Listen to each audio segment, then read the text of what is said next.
业主群突然出现一份结婚通知，我儿子下周结婚，各位邻居请随礼金8888，请车辆价值50万以上的邻居提前加满油，下周日凌晨2点集合，出发接亲。我会添加所有业主为好友，请迅速通过，并将礼金发给我。对了，请长得漂亮的单身女性私发照片给我，我会择优挑选2个作为伴娘。我直接回复不要脸，并不意味着无敌。咚咚咚，下一刻，门外传来了砸门的声音。透过门口监控，我看到一个中年男人气势汹汹地砸着防盗门，理直气壮地说：“开门，为什么不加我好友？快点给钱，整栋楼的礼金就差你了。”好家伙，防盗门都没有他的脸皮厚。我们小区是高档小区，或许别人不会因为这点钱计较，但我可不会惯着他。我打开门锁的语音功能，阴阳怪气道：“8888还是太少，我给你8888，再送你1台车好不好？”男人一听大喜，好，那就要你最近开的那辆黑色奔驰，那辆白色大众我可不要。我拿出手机，主动加了男人，转过去了，记得收哦。这还差不多，原谅你了。你他妈，你发的是表情包。门外的男人发现了端倪，哎，不知道微信零钱转账一次只能转2万吗？不会真有人点表情包了吧？我继续阴阳怪气，出来，既然你承诺了，今天你必须把88888给我，还有车。男人越发激动，我被男人的无耻气笑了，直接掏出手机短信报警。行，我这次真的转给你。我饶有深意的对男人说，4个2万，一个8888，这下对了。操他妈，怎么还是表情包？我在门后笑得上气不接下气。早就听说很多人只是智力没低到需要被关起来，才混进了正常人的队伍。今天一看，果然是真的。砰砰砰，男人把门拍得震天响，不断叫嚣让我把礼金转给他。我都不认识他，他儿子结婚到底跟我有啥关系？不去理会门口的叫嚣，我安心等着警察的到来。警察同志，里面有人欠钱不还。男人看到了救星，不是一个女生报的警吗？警察愣住了，我赶快打开门，不要让男人胡说八道，是我报的警。我把事情的前因后果悉数告知了警察，2名警察听了也十分无语。男人在一旁搓着手，义正言辞地说：“警察同志，都是邻居，我让大家沾沾喜气怎么了？况且我已经提前给他打过招呼，他就应该把礼金给我。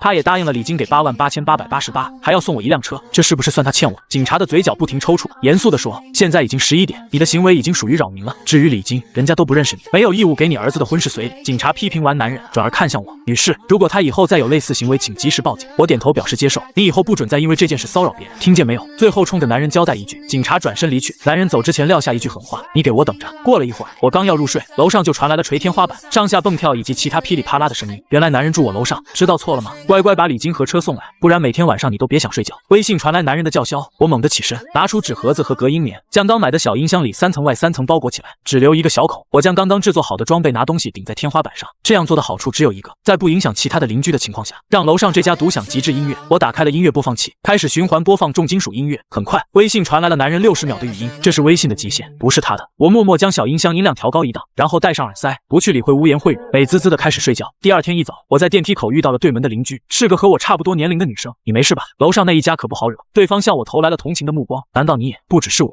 整个小区的邻居都没有不怕他的。女生心有戚戚，那礼金你们都给了？我赶忙询问，咱们这是高档小区，有些人不在乎这点钱，但是更多是敢怒不敢言。那家人的手段太恶心了，报警拿他们都没办法。女生说她叫许昕，已经搬进来了1年了。她告诉我，昨天砸门的男人叫李英俊，老婆叫陈娟，这家人可恶心了。你是不知道，他们刚搬进来的时候，许昕越说越气，拿出手机翻起了聊天记录。您好，我是801的邻居，昨天刚搬进来，以后请多关照，是李英俊的消息，欢迎，以后我们互相担待。许昕礼貌回应，明天我们家将举行乔迁宴，诚邀您参加，礼金是1888。李英俊顺杆往上爬，许昕当然不答应。李英俊一家人骚扰了许昕整整1周，往许昕家门口倒垃圾，在小区门口堵截，跟踪许昕上班。姐，我一个女生太害怕了，最后还是给了。许昕苦笑，据许昕说，还有很多家被无耻的手段逼得给了钱。乔迁宴当天，这家人甚至是在小区空地给大家端上来了一桌华莱士，可气的是一桌14个人，只准备了6个人的分量，美其名曰少食有利于健康，岂有此理？别怕，妹妹，姐给你报仇。我义愤填膺的保证。叮，电梯门打开了，姐，许昕大叫，躲在了我的背后。电梯口站着李英俊，还有一个中年女人，应该就是他老婆陈娟。你这个说话不算数的小人，终于抓住你了，小贱人！今天你必须把钱和车给我，不然别想走！李英俊大叫。陈娟在旁边双手叉腰，拿眼睛瞪着我。都给你说了，下周我儿子结婚，你为什么不给？有没有一点礼数了？白瞎了这张脸，年纪轻轻就住这儿，不知道背地里勾搭了多少男人。陈娟也开始对我输出，果然不是一家人不进一家门，他俩真是绝配。哎呀，我就说化粪池为什么都空了，原来都在你嘴巴里，怪不得这么丑。我装模作样的拿手捂了捂鼻子，你敢骂我老婆？李英俊急了，老娘不仅骂他，还要骂你，有病就去治，别来找我，我又不是医生。我输出完，只感觉神清气爽。李英俊拿手指着我，被气得说不出话来，他气急败坏，双手伸向我，企图抓住我的头发，我直接低头躲过，鞋子用力地踩向张英俊的脚。今天穿的是高跟鞋，应该很酸爽啊。电梯里响起来了李英俊杀猪般的嚎叫，杀人了，我要报警！陈娟被吓坏了，掏出手机报警了。警察赶到现场后，调取了电梯监控，清晰地看到张英俊将我堵在电梯里，以及后续企图攻击我的行为。李英俊2口子反而被罚款500，并被要求向我道歉。对不起。李英俊捂着脚，咬牙切齿，我没有理会他，头一偏，拉着许昕从2人中间趾高气扬地穿过，看着他们不甘的眼神，我知道这事还没完。吃过晚饭，李英俊他们又来了。701，我们不要要礼金和车了。李英俊故作大方地说，这是又要整什么幺蛾子？你看，我们不要你的礼金和车，给你省了这么大一笔钱。所以呢，我对着门外询问，所以你必须来给我家当伴娘。顺便我家下周有亲戚要来，你家这么大，一个人住反正也是浪费，不如拿来给我家亲戚住，他们不喜欢陌生人。你到时候去外面随便开个酒店。陈娟在一旁帮腔，我凭什么要去当伴娘？还有我的家凭什么要给你家亲戚住？都是邻居，帮下忙怎么了？而且在外面住酒店多贵啊！李英俊理直气壮，我真的无语了，你们这些年轻人不要一天掉到钱眼里了，结婚是图个吉利，又不是挣钱。李英俊痛心疾首，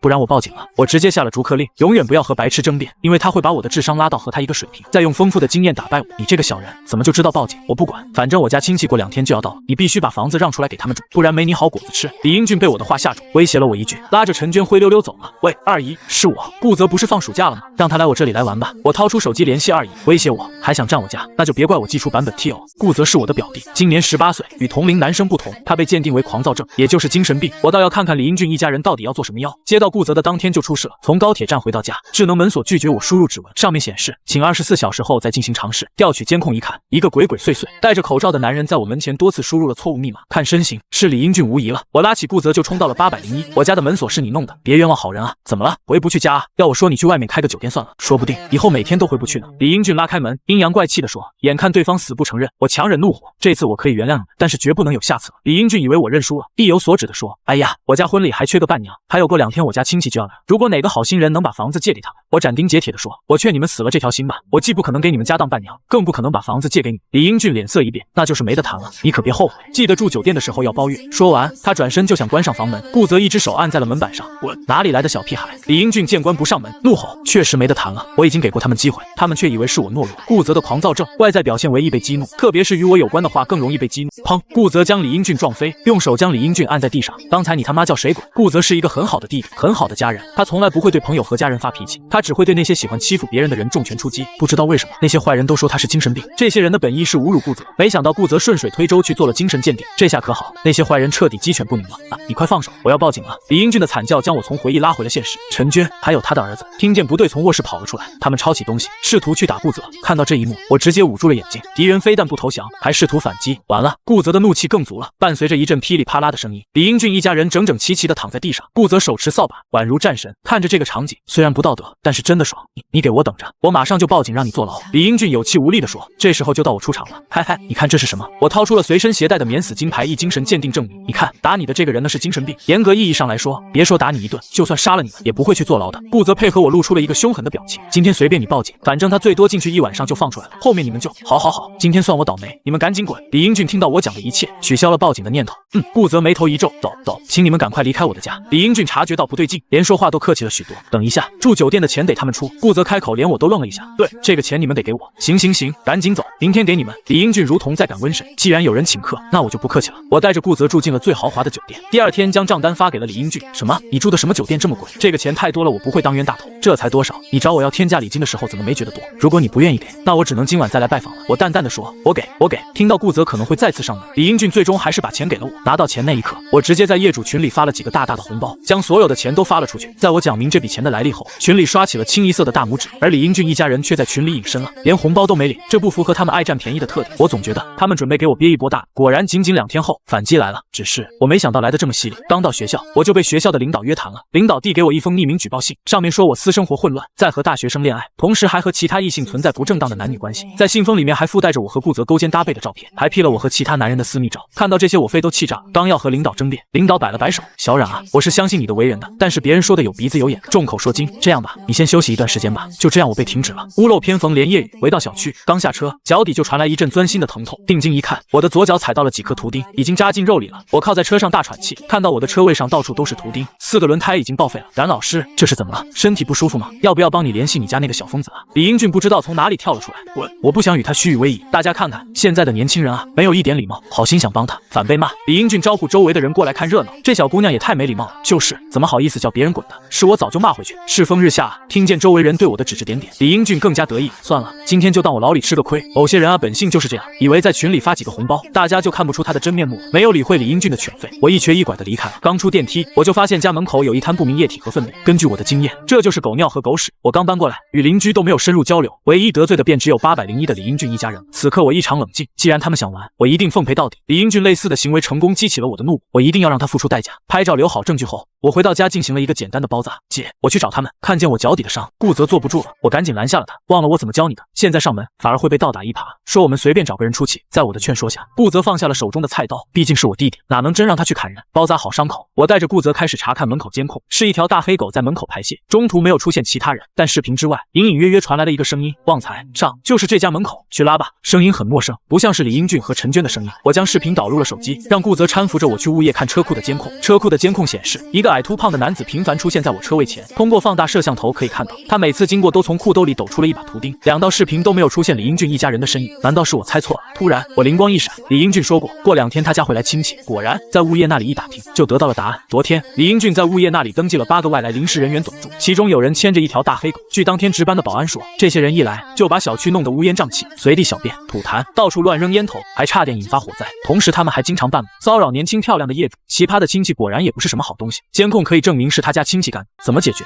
我把压力给到了物业，我们这边尽快帮您联系对方进行协商。管家给出了承诺，电话很快接通了。你别乱说话，我三哥只是从那里路过，不知道怎么的，图钉就掉了。还有我家从来不养狗，我家亲戚也是，指不定是哪来的野狗看不惯他，少往我们头上扣帽子。李英俊把管家对得哑口无言，管家唯唯诺诺的看向我，我随意的摆了摆手。李英俊的嘴硬正合我意，因为我也想以其人之道还治其身。我让顾泽去把车库的图钉一颗一颗收好，后面有用，我自己则守在家中。很快我又听到了那道声音：旺财上。果然狗主人没敢出现在监控里，只有那条大黑狗屁颠屁颠跑来我家门口排泄。此时我提前联系好的警察神兵天降，仅仅过了几十秒，大黑狗就被抓捕归案。你们是谁？为什么抓我的狗？狗主人急了，直接冲到我家门口开始大呼小叫。你的狗，也就是说在我家门口乱拉是你指使的，那你可就要和狗一起被抓起来。警察也眼神不善的看过去，不是我的狗。狗主人思量再三，还是否认了。警官，像这种野狗，你们抓到后一般怎么处理啊？我询问道。如果野狗伤了人，就立刻安乐死；如果没有的话，一般是送到救助站。我有个朋友很喜欢狗，可以领养它吗？我的话惊住了在场所有人，也不是不行。警察想了一会儿，给了我答复。那现在他是我朋友了。我冲着狗主人说，不，你还我旺财。英俊，你们快来啊！狗主人一边想抢回大黑狗，一边朝楼上喊。安全通道里响起了密集的脚步声，一阵惨叫传来。我们来到安全通道，李英俊一行人，有的捂着脚，有的捂着手，还有的捂着屁股。他们的这些部位上插满了图钉，这都是顾泽收集的图钉，现在物归原主了。曾经扎在我脚底的图钉悉数砸到了他们身上。警察很快调取了监控。你别乱说话，我弟弟只是从那里路过，不知道怎么的，图钉就掉了。我用李英俊的话回击他，把他气得够呛。警察对顾泽进行了批评教育，主要是让他一个精神病人没事不要携带这么多危险物品。顾泽连连点头，乖得像一个小学生。在警察的处理下，李英俊带着他的亲戚悻悻而去。不过我的反击还没完，我整晚没有睡觉熬狗，终于我取代了他前主人的地位，站在8楼的安全通道，我发出了指令：旺财上。过了一会儿，801门前传来此起彼伏的谩骂声。我操，好臭啊！我踩到狗屎了。我的手机也收到了李英俊的微信，是不是你指使旺财的？我继续用李英俊的话回怼，我家从来不养狗，旺财已经被送到我朋友那里去了，指不定是哪来的野狗看不惯你家，少往我头上扣帽子。说完整个人神清气爽，我直接开了免打扰，转身回屋补觉。第2天早上我是被顾泽摇醒的。姐，你看，顾泽把手机递给我，同城第一个热搜就是我。继学校之后，李英俊以邻居的身份在互联网上爆料，我和多名男人保持不正当关系。我拿出手机默默截图，一看转发评论3万条，可真行啊！保存好证据，我开始联系我的朋友，帮我查下这家人的底细。没问题，6个小时给你答复。朋友答应的很爽快。交代完一切，我拉着顾泽出门取快递。刚到菜鸟驿站，我的快递已经被其他人拿走了。一查监控，拿快递的就是李英俊家亲戚。虽然不是什么值钱的东西，但他们的行为真的恶心到我。回家的路上，邻居们正在兴致勃勃地谈论，一看到我马上就压低了音量，隐约可以听到，就是他，看着多正经的，没想到背地里去，就是知人知面不知心啊。之前他对801的时候，我还以为他是好人，没想到是一路货色。顾泽听到后，捏紧拳头就要上去理论。哎呀，快走，他家那个男人要发病。照我说，咱们这么高档的小区就不应该把精神病放进来。走，我们去向物业反映。你别过来啊，再过来我就报警了。我拉住了顾泽，这个时候可不能留下把柄。在电梯口，我遇到了许昕。姐，我相信你，这家人太可恶了，难道我们真拿他们没什么办法？办法是有，但是我一个人有点力不从心。姐，我可以帮忙，咱们小区还有一些人早就看不惯他。许昕将我拉进了一个小群，里面全是被李英俊一家人欺负过的。我们在群里达成了共识，这次一定要把他们赶出小区，还小区一个朗朗乾坤。13，许昕告诉我，李英俊的儿子李博曾经多次用恶心的眼光打量许昕，给许昕的社交账号发送油腻信息。1201告诉我，陈娟特别爱占小便宜，曾经强行竟从自己手上抢走了刚买的大闸蟹。502告诉我，李英俊没有车位，经常强占他家车位，怎么打挪车电话都不行。看着李英俊一家人的各种逆天操作，我决定多管齐下。我在网上买了一盒广东蟑螂，就是那种比瓶盖还大，还能飞的那种。我一口气买了整整200只。我特地站在电梯口大声打电话：喂，您好，这个快递对我非常重要，请务必准时送达。楼上传来了轻微的脚步声，我知道成了。果然，快递刚刚到达就被李英俊拿走了。我和顾泽跟在身后。过了5分钟，他家传来了震耳欲聋的尖叫。